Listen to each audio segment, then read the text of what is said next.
We now return to Let's Play God of Blades. A whisper in the caves. Black blades wreathed in fire.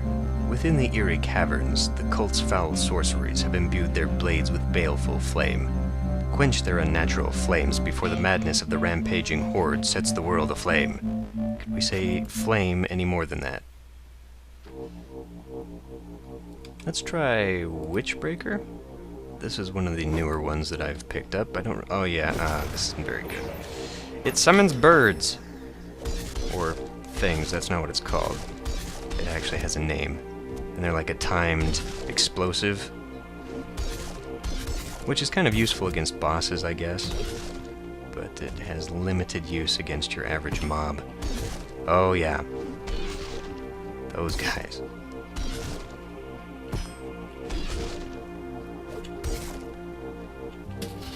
Yep. Downswing, upswing, there we go. It's confusing because you can change the controls, but to do an upswing and a downswing... Oh, that was easy. Now it feels a little counterintuitive because the keys are kind of backwards.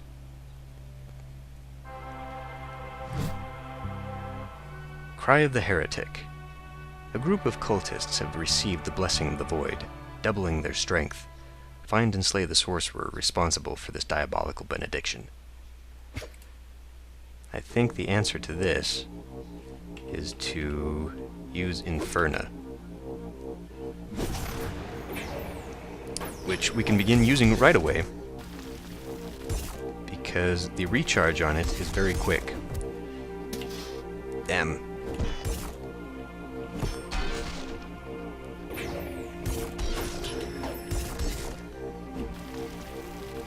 It also has, kind of like the thunder, the lightning rather, it has the benefit of,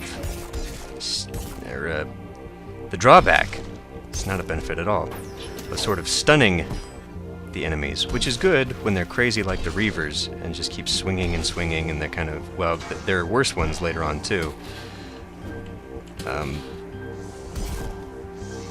But again, it throws off the pacing because they're kind of stuck there. The difference is, though, that they're sort of stuck. Oh, bastards, I hate these guys. Oh, easy. The difference, though, is that they are stuck. They're just standing there, so that it's easy to come up and swipe them in the head. Almost ready for another blade. Enter the Slayer. Ah, yeah, these guys. The death of one of the Sable King's favored sorcerers has not gone unnoticed. You must now face a dreaded Slayer, the strongest of the mortal troops in service to the Void.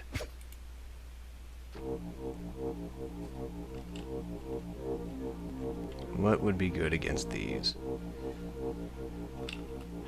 Probably these, the Infernas, just to sort of stop them in their tracks. Damn it.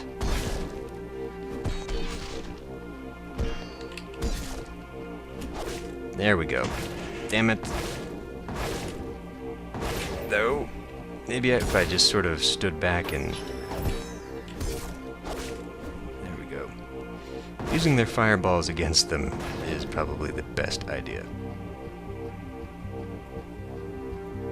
I have appeared to have cleaned out... Oh!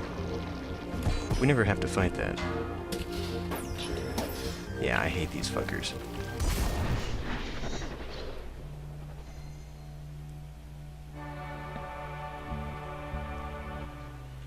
Hooray! New blade. Okay. This time let's go for Whisper.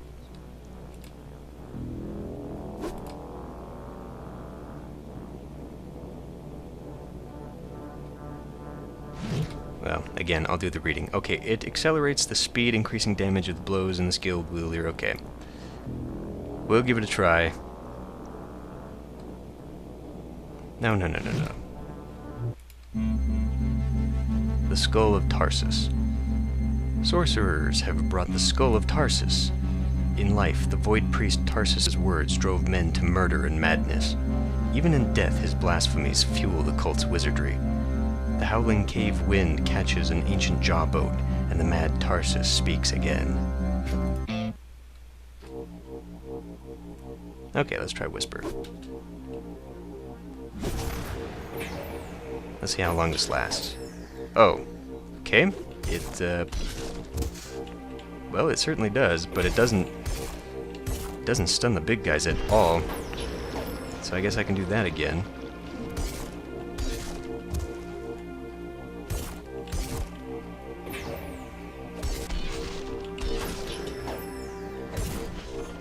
There we go.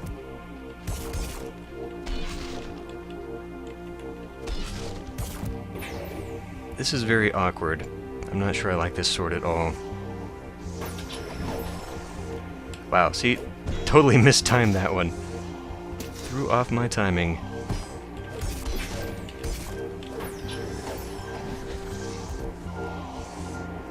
Okay, well this one's going to take a little bit of getting used to.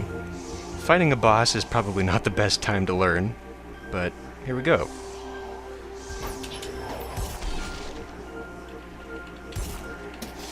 Totally whiffed that one. See, I gotta do that when I get really close to him. And he's going to kick my ass. Okay, that might actually... If I can get used to that, and learn to use it properly...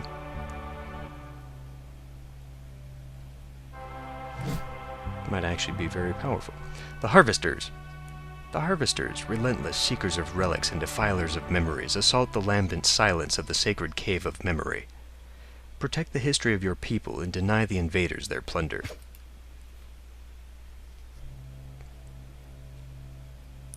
Tarsus the accursed is fallen, and you have glimpsed the man behind this carnage.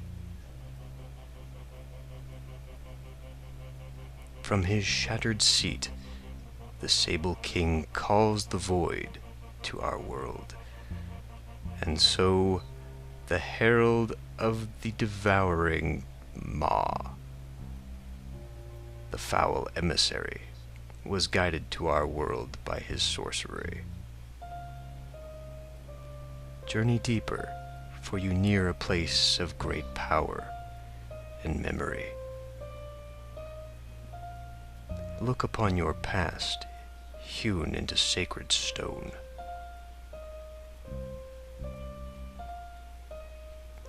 You can see what I mean about the timing and the pacing of the cutscenes being a little off.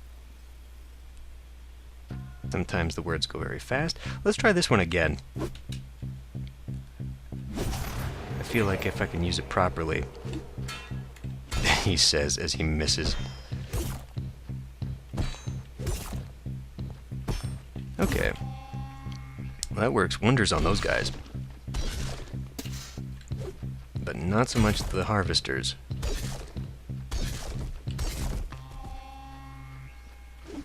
Up. Okay.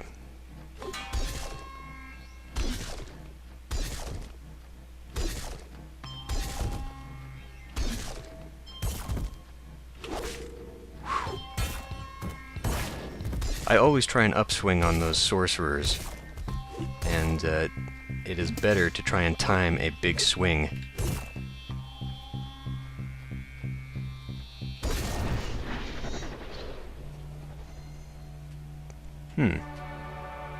This blade isn't so bad, actually.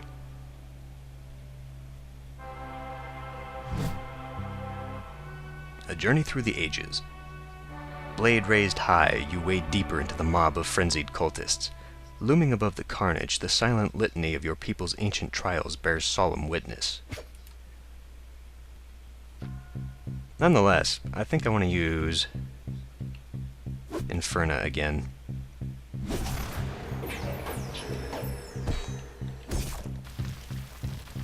It's because it's so useful to stop everyone.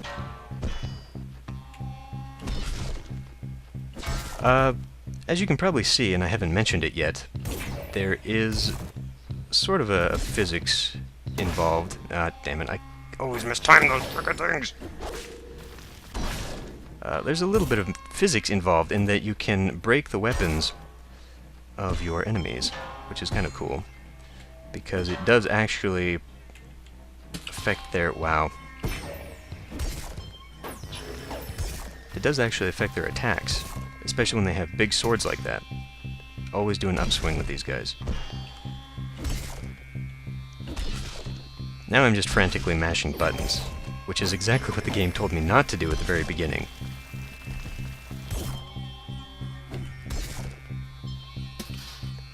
And I shouldn't do it really. It sort of brings you in, and you learn how to deal with each type of enemy as you go along. Yeah, very useful on those guys. Chapter complete.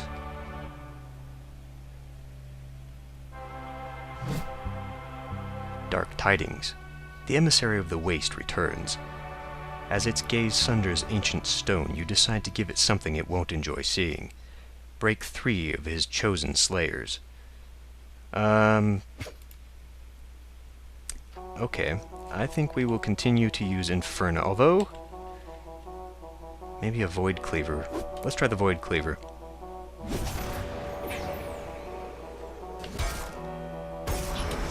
Whoops, that was not the one to use it on.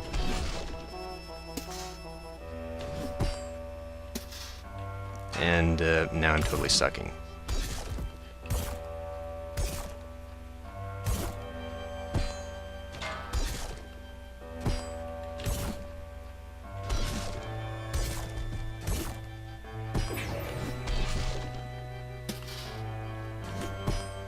Always use a spinning attack on those guys. You could use a spinning attack on most of these guys, actually.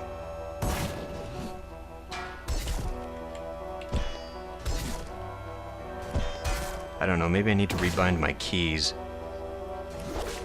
so that my brain actually works properly.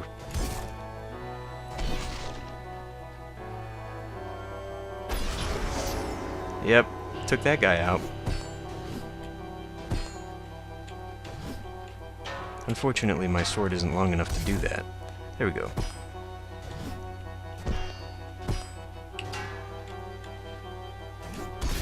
There we go. So, it was useful for taking out one of them.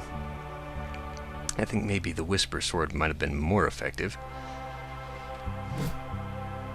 The shadow returns. Death rides the black wind. The earth moans as a void-chosen champion rises to meet you in battle. These undying horrors, once noble knights, are among the foulest evils in this world. Now, I'm not sure, because it's a Void Chosen. The last time I played through this, I don't think the Void stuff actually held. Like, it did damage, but it healed. So maybe I should try something else. Let's try Arcrim. Although in reality, I think just the default sword would be fine. It's really just useful throughout the game. Damn it. Oh, I'm facing a Slayer, that's why. It looked like a Reaver.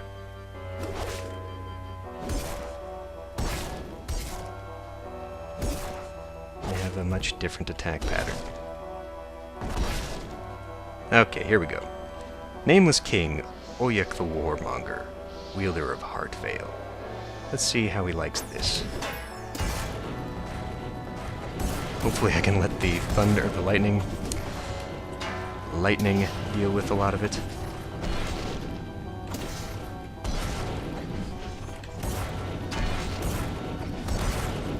Sort of cheese him a little bit. Okay.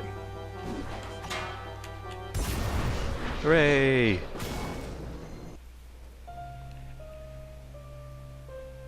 You do not remember me, for you do not remember yourself.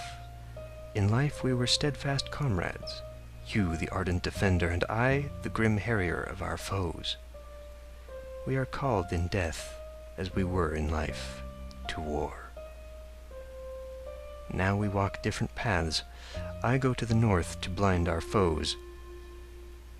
You travel south across the icy wastes to cross blades with the traitor Bolga, through the abyssal heart of the void beyond the remains of the god of blades, and to that sorrowful bastion, Lost Dith. Go now and know that it lifts my spirit to look upon you, though we are but shadows of proud heart.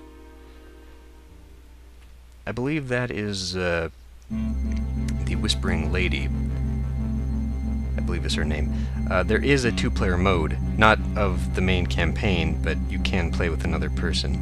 And so you can choose her. But I don't think her character is really fully explored in the campaign. Anyway, I'm going to end this one here. I'll see you next time.